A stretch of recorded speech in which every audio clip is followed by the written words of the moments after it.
Bonjour à toutes et à tous, j'espère que vous allez bien. Alors aujourd'hui, j'aimerais aborder le sujet du silence radio. Alors je vais parler du silence radio sous toutes ses coutures, parce que le silence radio a divers buts, n'est pas fait dans les mêmes intentions. Voilà, ça peut être un objet de protection, de manipulation, ou ça peut être aussi un motif de fin, quelque part, enfin un motif, un procédé qu'on met en place pour mettre fin à une relation. Alors je vais vous exposer un peu toutes les formes de silence radio, puis forcément le silence, enfin, en tout cas les silences radio qu'on rencontre dans les parcours de flammes jumelles. Alors on va commencer par le silence radio quand il est à des fins de manipulation, voilà, quand il est mis en place pour vous atteindre, pour vous impacter, pour obtenir quelque chose de vous. Alors c'est en général l'arme favorite des pervers narcissiques. C'est d'ailleurs l'une des premières ficelles qu'ils vont tirer pour déstabiliser leur proie, pour la rendre dépendante d'eux et commencer à tisser une toile, une emprise sur la personne. Donc en règle générale, le pervers narcissique, il va entrer en relation avec vous, tout va bien se passer, tout va être bien, et puis vous passez un moment super, vous vous attachez, les barrières elles commencent à tomber, puis d'un coup, boum, plus de nouvelles. Vous avez passé un agréable moment, il n'y a pas eu d'anicroche, rien du tout, et pourtant il vous laisse dans le silence. Donc vous n'allez pas comprendre, vous allez lui envoyer un message, vous allez voir qu'il n'y a pas de réponse, vous allez vous poser des questions, vous allez vérifier s'il va bien, parce que vous allez peut-être vous inquiéter, vous dire il lui est peut-être arrivé quelque chose, parce que voilà, à moins qu'ils vivent dans la forêt amazonienne ou dans un coin paumé où il n'y a pas de téléphone et pas d'internet, avec tous les outils qu'on a à notre disposition, c'est quand même étonnant que quelqu'un ne réponde pas à un message ou ne prenne pas la peine d'en envoyer un. Donc on va chercher à comprendre. Et puis si vous êtes face à un pervers narcissique, il va justement faire exprès de montrer qu'il va bien. Il peut se mettre en ligne dans les applications de discussion que vous utilisez habituellement. Il peut changer une photo de profil, il peut utiliser les réseaux justement pour vous montrer qu'il interagit avec d'autres personnes et que c'est vraiment vous le problème. Et là, si tant est que vous ayez une blessure d'abandon, de rejet, de trahison, d'injustice ou d'humiliation, peu importe la blessure, le silence radio il est destructeur parce qu'il impacte toutes ces blessures. Il tape dans toutes ces blessures. Donc c'est très compliqué. Et puis si on a une dépendance affective, c'est encore pire. Et si on a un manque de confiance en soi, en général, c'est un peu les proies vers lesquelles se dirige le pervers narcissique, parce qu'il a quand même la faculté de repérer ce genre de sensibilité. Et puis vous allez essayer de voir ce qui n'a pas été, ce que vous avez pu dire qui a pu le vexer ou le blesser. Vous allez vous remettre en question tout de suite, ou dire que vous avez peut-être eu un geste maladroit. Vous allez en tout cas penser que ça vient de vous, parce que c'est ce qu'il veut vous faire croire en tout cas. Et puis le pervers narcissique, il va attendre vraiment de voir que vous êtes dans le désespoir total. Et puis ensuite il reviendra comme si de rien n'était. Et il peut soit vous reprocher des choses à vous, et si tant est que vous lui ayez exprimé dans un message, vous avez parlé de votre ex lors d'une soirée, et que vous pensez que c'est ce qui a causé son silence, vous pouvez lui avoir dit excuse-moi d'avoir parlé de mon ex, je pensais pas que ça allait te toucher, en tout cas si c'est le cas je m'excuse. Alors là vous lui avez tendu une magnifique perche qui va s'empresser de récupérer puis de la retourner contre vous.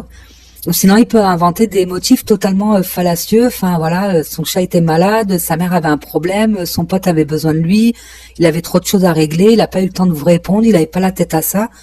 Quoi qu'il en soit, il n'admettra jamais que il a fait ça pour vous faire du mal, parce que le but étant de maintenir une emprise sur vous, ou du moins de tisser sa toile. Donc les pervers narcissiques, c'est quand même des êtres assez destructeurs, ils font énormément de dégâts.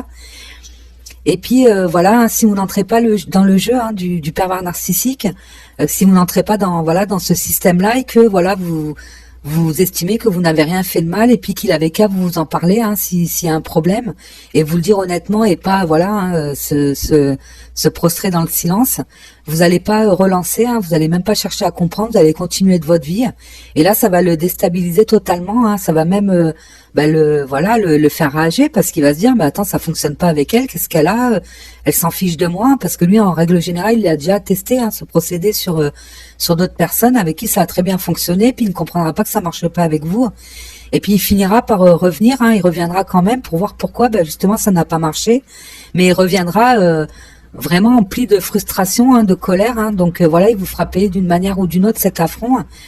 Et si vous lui dites que voilà, vous ne supportez plus ses comportements, que vous ne supportez pas, que vous n'envisagez pas une relation avec quelqu'un qui ne dit pas les choses franchement et qui reste voilà, qui vous met en sourdine, en règle générale, hein, le pervers narcissique ne se remet pas en question. Hein. Le pervers narcissique, voilà, il peut faire semblant en tout cas et rester dans la relation pour voir s'il n'y a pas une autre ficelle à tirer, un autre point faible où il pourra appuyer.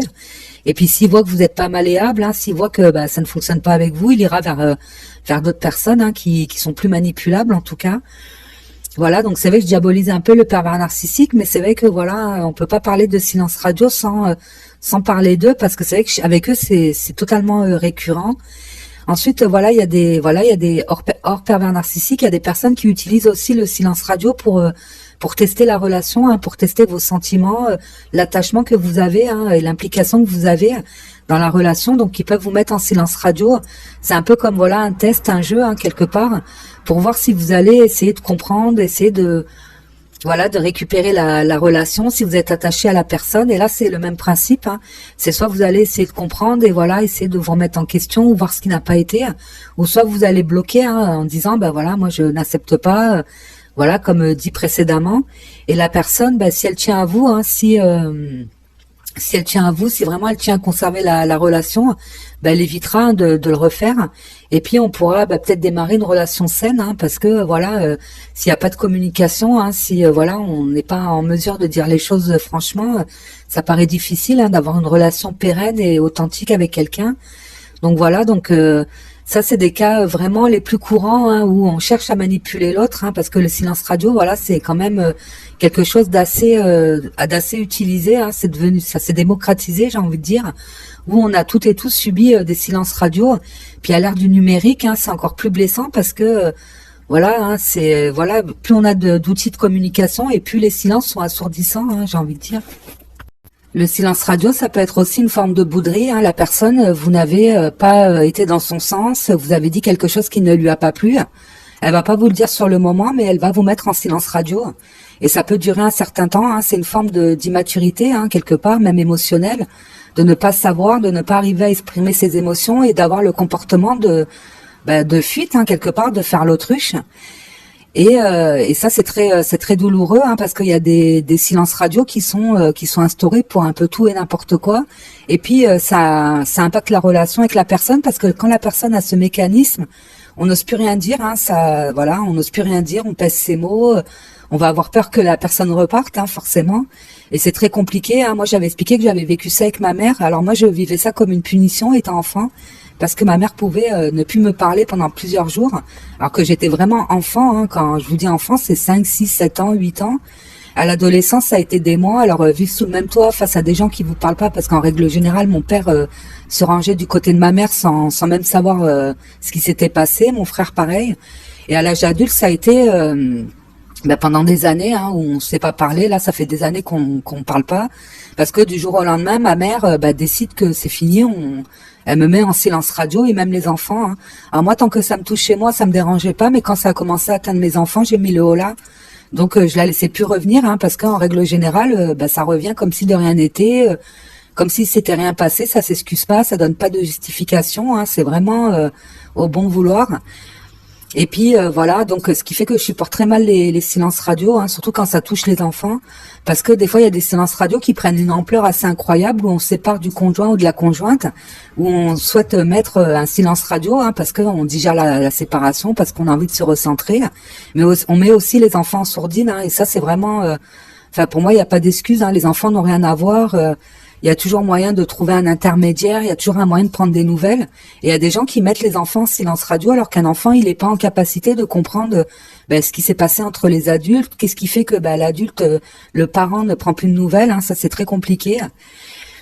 Le silence radio, ça peut être aussi un mode de protection. On se protège de l'autre parce que on s'est senti agressé, on se sent incompris, on sent en tout cas que ses limites ont été dépassées, hein, que les limites ont été atteintes, et qu'on ne souhaite plus communiquer avec la personne. Donc on peut partir hein, sans donner d'explication. Et puis aussi on peut le faire pour ne pas blesser l'autre, parce qu'on n'a pas envie de dire des paroles qui pourraient être blessantes ou envenimer la situation. Hein. Ça peut être surtout dans une relation qui peut être dysfonctionnelle, ou en tout cas il y a de la mésentente, hein, il y a des incompréhensions. Et puis voilà, on se doute bien que quand on est dans une relation qui ne fonctionne plus, ben voilà, si le partenaire instaure un silence radio, on sait pourquoi. Hein. On sait que tout n'a pas été tout beau, tout rose, ce qui n'empêche pas que ça fait toujours mal, mais au moins on sait que voilà, la personne a atteint ses limites et qu'elle va nous mettre en silence.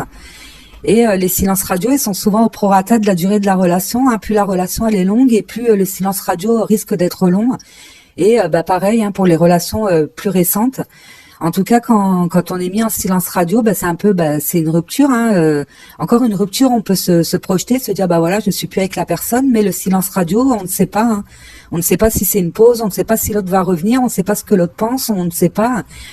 Donc c'est ça qui est le plus douloureux. Et puis c'est pas une solution. Hein. Le mieux c'est de dialoguer. Hein.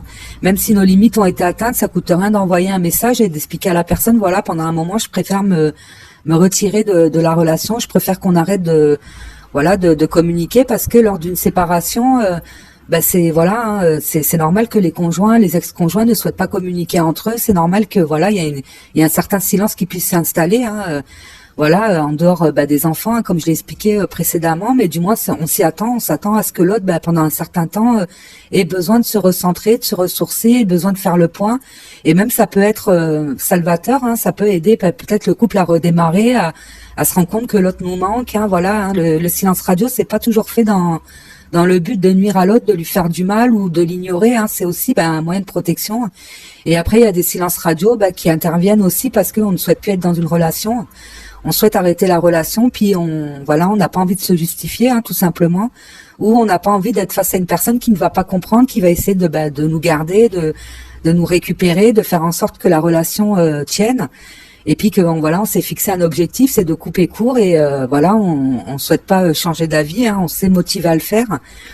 Ou parce que la personne, on n'a pas grand-chose à lui reprocher, hein, donc quelque part on n'a pas envie de lui faire de la peine, on n'a pas envie de lui faire du mal, et on pense qu'en quittant la relation sans prévenir, ça va pas la toucher, alors que c'est très destructeur, hein, voilà, car ça va impacter très profondément la confiance en soi, son intégrité, et puis ça résonne comme étant un deuil impossible parce qu'on n'a pas les raisons, on n'a pas les tenants et les aboutissants, donc c'est plus difficile de se faire une raison dans ces circonstances-là. On va maintenant parler du sujet qui nous intéresse, les silences radio sur les parcours de flammes jumelles. Alors, sur les parcours longs, en règle générale, on a affaire à de longs silences radio qui peuvent durer des années, et puis avoir des recontacts et retomber dans d'autres silences radio. Voilà, donc c'est assez récurrent. Hein. Le premier peut être très long et ensuite il peut avoir des silences radio de quelques mois, de 1 an, 2 ans, et puis une recontact. Sur les parcours courts, il y a des silences radio aussi, même si dans certains couples, hein, on arrive encore à communiquer, alors même si c'est pas régulier, mais on peut de temps en temps demander des nouvelles, voir où l'autre en est. Donc on arrive quand même à maintenir un certain lien, ce qui est très rare sur les parcours longs, même si ça peut arriver, parce que les jumeaux ont pu s'équilibrer, avancer dans la guérison de leurs blessures, et ça va délier la communication, ça va la favoriser en tout cas. On arrivera plus facilement à aller vers son jumeau, à communiquer, il n'y aura pas forcément de blocage. Après, mettez-vous bien en tête que chaque parcours est différent. Hein. Voilà, il y a certaines généralités, récurrences, mais on n'est pas toutes et tous pareils face aux blessures, on n'a pas toutes et tous le même vécu, on n'a pas toutes et tous le même jumeau, hein, c'est ça qu'il faut se dire. On a chacun nos personnalités. Donc voilà, moi je vous donne je vous livre des généralités, après à vous de voir où vous vous situez, dans quel cas de figure vous êtes. Mais bon, là, en l'occurrence, on va parler des silences radio qu'il y a dans le parcours de flammes jumelles. Alors souvent, le silence radio, il est instigé par le fuyant, hein, le premier qui va quitter la relation. Parce que quand le runner fuit, il fuit son autre, il fuit l'entourage commun, il fuit les lieux qu'on fréquentait, et il se fuit lui-même, il fuit son émotionnel. Donc il peut partir sans justification, du jour au lendemain il vous donne plus de nouvelles, il n'a plus les rendez-vous, il ne répond plus aux messages. Après il peut commencer à fuir et ne pas tout de suite instaurer un silence radio, il peut continuer à répondre. Mais les réponses vont être très légères, il n'y aura pas d'explication, il ne répondra pas à ce que demande le chaser. Il peut même souvent dire je ne sais pas, ça c'est la phrase favorite du runner. Et quand il vous dit je ne sais pas, il ne sait pas, c'est pas qu'il est lâche ou qu'il ne veut pas s'expliquer, mais il ne conscientise pas pourquoi il a pris la fuite, il s'est senti obligé de le faire, de partir parce qu'il était envahi par son émotionnel, c'était trop douloureux pour lui. À savoir que le runner il fuit au moment où il ne peut plus, il ne peut plus prendre sur lui, parce qu'il a peut-être essayé, il a peut-être ressenti des douleurs physiques, morales, émotionnelles, et a pu continuer à rester parce qu'il ne voulait pas quitter son hôte, parce qu'il aime. Faut dire ce qui est, il aime éperdument son chaser, mais il va finir par partir. Et la seule chose qu'il va conscientiser, c'est que c'est une relation qui est trop grande pour lui, qui est trop puissante, dans laquelle il ne se sent pas à la hauteur de l'assumer, et se persuader que de toute manière l'autre aurait fini par le quitter, se rendre compte que c'était pas quelqu'un pour lui, que il n'en valait pas la peine, c'est ce qu'il peut se persuader en tout cas, mais ça il le dira pas à son chaser, et voilà, c'est très rare qu'un runner dise à son chaser je suis parti parce que j'avais peur, parce que je sais que tu ne m'aimes pas assez, parce que le chaser lui à contrario il va essayer de rassurer son autre. C'est vrai que quand il commence à prendre la fuite, on va essayer de communiquer avec lui, de comprendre, et puis on a ressenti qu'il partait par protection parce qu'il était en souffrance, donc on va essayer de l'aider, de l'accompagner, parce que souvent le runner bloque, donc on va peut-être essayer d'avoir des entre guillemets des superfuges, le faire culpabiliser, essayer de le rendre jaloux, on peut avoir certains comportements pour le faire réagir. Ce qui ne marche pas avec le runner, parce que on fonctionne en effet miroir, mais aussi on est là pour mettre en lumière ce qui ne va pas chez l'autre. Et si vous exercez une forme de contrôle sur votre hôte, il va vous le mettre en lumière et il ne reprendra pas à ce contrôle-là. C'est pour ça quand je dis souvent le jumeau, il n'est jamais là où on l'attend, mais c'est exactement ça. C'est qu'on pense qu'il va réagir ou faire ça, faire telle chose, et finalement il fait tout le contraire. Et c'est d'autant plus déstabilisant parce que là, on n'a pas le choix que de se tourner vers nous et de comprendre ce qui ne va pas, parce que le runner ne répondra pas favorablement, comme nous, on va pas alimenter le faux self. C'est vrai que le faux self, on l'a détecté, on s'en est accommodé, j'ai envie de dire, mais au bout d'un certain temps, on peut bloquer. Le faux self ne fonctionne pas avec le chaser parce qu'on le voit, on le repère, et le runner ressent qu'on voit qu'il n'est pas naturel, qu'il n'est pas authentique, et ça le déstabilise aussi, et ça va le faire fuir, parce que s'il n'a pas ce faux self pour se protéger de l'extérieur et surtout de vous, il se sent totalement démuni, désabusé, il sait pas du tout quelle ficelle tirer. Et c'est vrai que à ce moment-là, le chaser il va être amené à se tourner vers lui, à essayer de trouver ses propres clés de compréhension en tout cas, parce que le silence entre les jumeaux il murmure, mais le chaser il a ce pouvoir de le faire parler, en se connectant à sa guidance intérieure, en étant beaucoup plus réceptif aux messages qu'il peut avoir, aux symboliques, aux choses non palpables, parce qu'on est quand même guidé sur ce parcours et on a une guidance intérieure qu'il ne faut pas occulter, parce qu'elle est quand même là, elle nous donne énormément d'indications.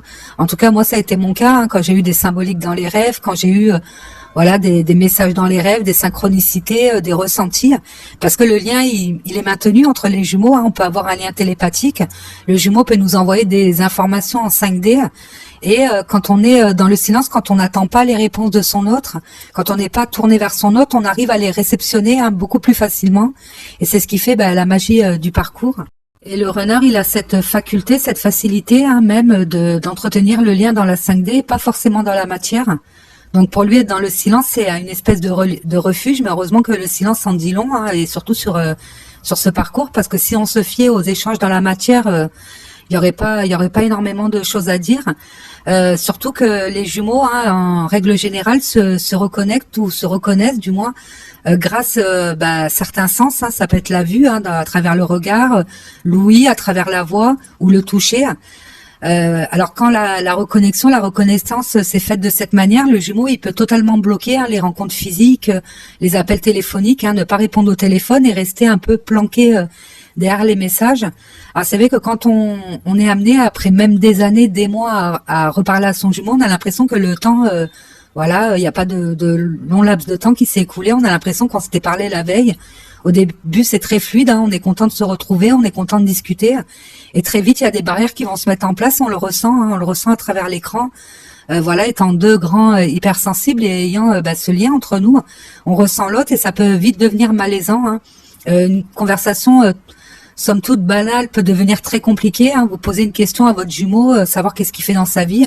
Bon, moi, je prends exemple sur moi, je suis passionnée par le métier que fait mon autre. Même avant de le rencontrer, c'était un métier dont j'étais totalement passionnée, et j'aurais aimé avoir son point de vue, qui me raconte certaines anecdotes, qui me parle de son travail, ce qu'il n'a jamais fait. Toujours il déviait. voilà, ça partait en rigolade, c'était des moitiés de phrases, hein. J'avais l'impression d'être dans une épreuve de Fort Boyard avec le père Fouras, hein, tout en énigme, voilà, avec des longs silences, hein. C'était assez épuisant. Et quand même, c'est toujours lui qui relançait la conversation, hein, parce que moi, au bout d'un moment, je me suis lassée. Donc c'est lui qui relançait la conversation. Alors au début ça allait bien, puis après voilà. Hein. Donc à la fin on se retrouve un peu muselé, on sait plus quoi dire, on ne sait pas. Voilà. Alors que je suis persuadée que si on était amené à se voir, ça serait différent, mais derrière un écran. Puis bon, moi je suis pas très à l'aise en message. Hein, je suis pas trop du genre de à échanger en message tous les jours, même avec mes amis, même avec mon entourage. Voilà, donc le runner, lui, peut être beaucoup plus à l'aise hein, avec les outils de communication, les messages, tout ça, ce qui n'est pas mon cas. Ce qui a fait qu'au bout d'un certain temps, j'étais même soulagée hein, qu'on ne se parle plus. Donc, ni l'un ni l'autre avons décidé de ne plus se parler, même si je pense que ça a été une décision commune. Mais on n'a pas relancé la conversation. Et puis, j'ai ressenti que c'était pas le bon moment, parce que ça aussi, on le sent que ça ne va rien donner, que ça sert à rien de forcer. À ce moment-là, le chaser peut, mettre en place un silence radio et ne plus vouloir communiquer. Alors il va pas relancer la conversation parce que il sent que c'est pas aligné, hein, c'est pas authentique et qu'il n'aura pas ses réponses et que c'est tout simplement je le redis, c'est pas le bon moment.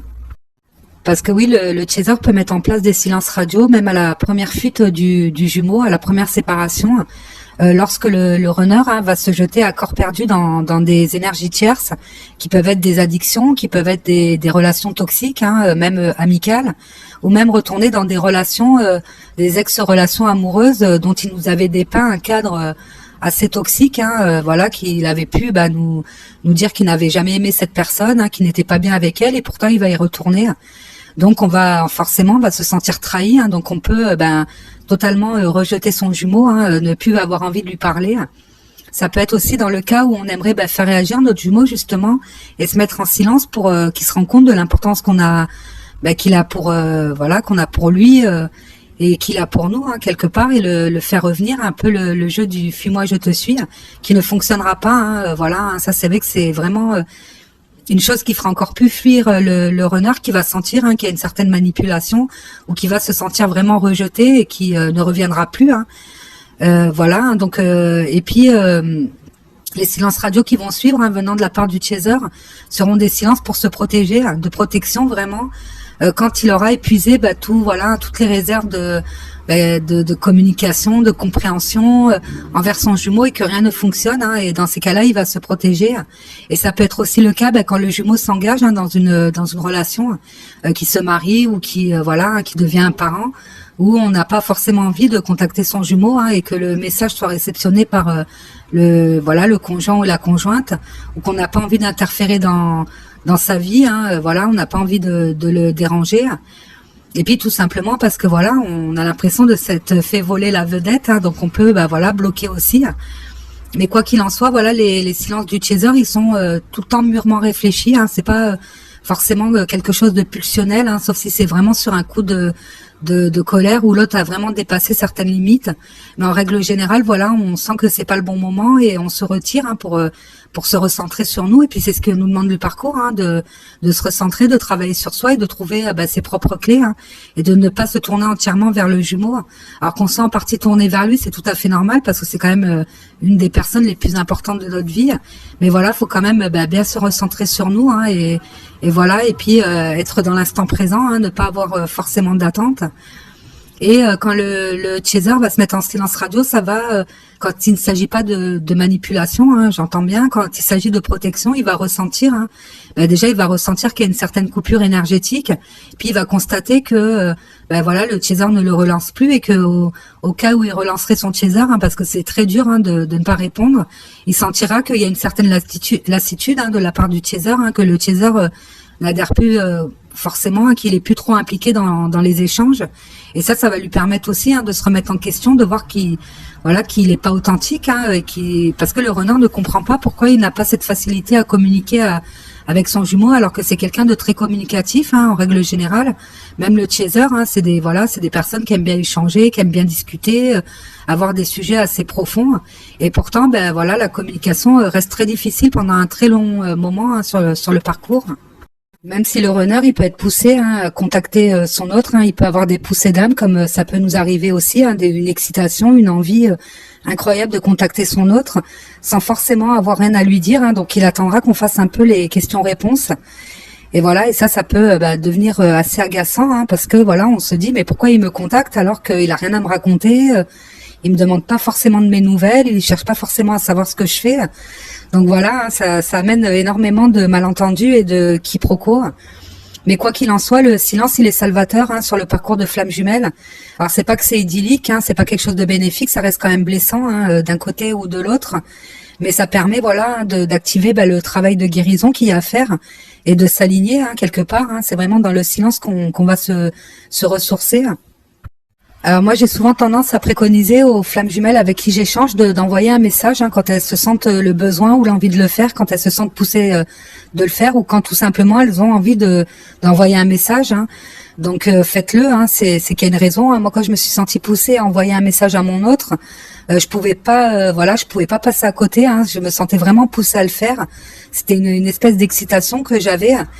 Et puis j'ai envoyé le message, hein, et j'ai eu une réponse. Hein, donc voilà, je pense que ça a quand même fait avancer le lien dans un certain sens, hein, étant donné que après la première conversation qu'on a eue, alors je sais pas si j'avais expliqué que j'avais envoyé un message à mon autre, que j'avais supprimé la conversation, le message que j'avais envoyé, du moins j'ai supprimé la conversation pour ne pas avoir à aller regarder s'il avait vu le message ou s'il allait me répondre. Et puis lui m'avait répondu, hein, finalement, et que le message avait disparu, hein, n'apparaissait pas dans mes conversations, et que je m'en étais rendu compte une dizaine de jours après. Hein, donc voilà. Hein, et je me suis pas du tout justifiée. Et je pense que ça a apporté quelque chose à la relation, je pense, parce que quand j'avais lu son message et que je l'avais recontacté, que je lui avais répondu, hein, finalement, il m'a répondu dans la seconde qui suivait. À peine j'avais envoyé le message, il avait déjà le vu, hein, donc je sentais qu'il était dans l'attente, hein, de ce message. Donc ça m'a quand même rassurée. Et puis j'ai senti, comme si mes chakras s'alignaient. Hein. Après la première conversation, quand on a terminé de discuter, hein, que je lui ai souhaité une bonne nuit, parce que je devais aller me coucher, donc j'ai senti, hein, une montée énergétique dans tout mon corps. Et voilà, même si ça n'a rien donné, hein, même si ça n'a pas eu les résultats escomptés, hein, parce que j'espérais quand même une avancée sur le parcours, voire une retrouvaille, hein, qu'on puisse se revoir. Mais je sais que ça a amené une petite pierre à l'édifice, hein, c'était pas pour rien. Et dans le sens inverse, si vous ne vous sentez pas de contacter votre jumeau, ne vous forcez pas à le faire. Hein. C'est pas parce que c'est son anniversaire que vous allez vous dire je vais lui envoyer un message pour lui souhaiter un bon anniversaire, comme ça il verra que je pense à lui. Je vais lui envoyer un message pour pas qu'il m'oublie. Hein. Ne vous inquiétez pas, votre jumeau ne vous oubliera pas. Hein. Il est pas prêt de vous oublier. On n'oublie pas qu'elle est une relation d'âme, de flamme jumelle comme ça. Hein. C'est un lien indestructible. Et puis en règle générale, on n'oublie pas les gens. Hein. Quand on a eu un fort attachement. Donc ne vous forcez pas à le faire. Hein. Vraiment, écoutez-vous. Hein. C'est très important. Hein. Fiez-vous à votre guidance intérieure. Laissez-vous guider aussi sur le parcours. Hein. N'essayez pas de tout contrôler, de tout forcer. Hein. Les choses, elles se mettent en place assez naturellement. Hein. Il y a un timing divin, hein, quelque part, qui permet des ouvertures de conscience, des compréhensions. On peut pas dire qu'on a les mêmes pensées en début de parcours que à l'heure actuelle, hein, sur le moment où on est. Donc voilà, tout change, hein, tout bouge, et c'est un peu le principe, hein, de retirer toutes ces barrières. Alors voilà, le silence radio, ne le prenez pas comme une punition. Hein, le jumeau ne vous punit pas. Hein, n'essayez pas de vous manipuler. Alors c'est vrai que le runner, hein, il peut se servir du silence radio dans ses relations en général. Il a pu le faire dans d'autres relations de couple. Il peut aussi essayer de le faire avec le chaser, hein, mais quand il y a une manipulation derrière, ça ne fonctionnera pas non plus. Parce que nous, on va le sentir et on ne voudra pas forcément entrer dans ce jeu-là. Parce qu'il n'est pas question de jouer avec les sentiments de l'autre. Hein. On est censé être authentique et se respecter. Hein. Il y a énormément de respect entre les flammes jumelles. Hein. Ça, je le répéterai, jamais assez. En tout cas, je voulais vous faire part de toute l'étendue du silence radio, hein, parce que vous voyez que les silences ne disent pas forcément la même chose. Hein. On les met pas en pratique pour les mêmes raisons. Et puis, ça vous permettra de vous situer à vous dans vos silences radio, hein, si vous êtes en silence radio avec votre autre. Hein. Donc je pense que j'ai fait un sacré tour. Je vous remercie pour votre écoute. Hein. Je vous invite encore à rejoindre le groupe des monologues d'une flamme sur Facebook. Hein. C'est un groupe où vous pouvez poster en anonyme.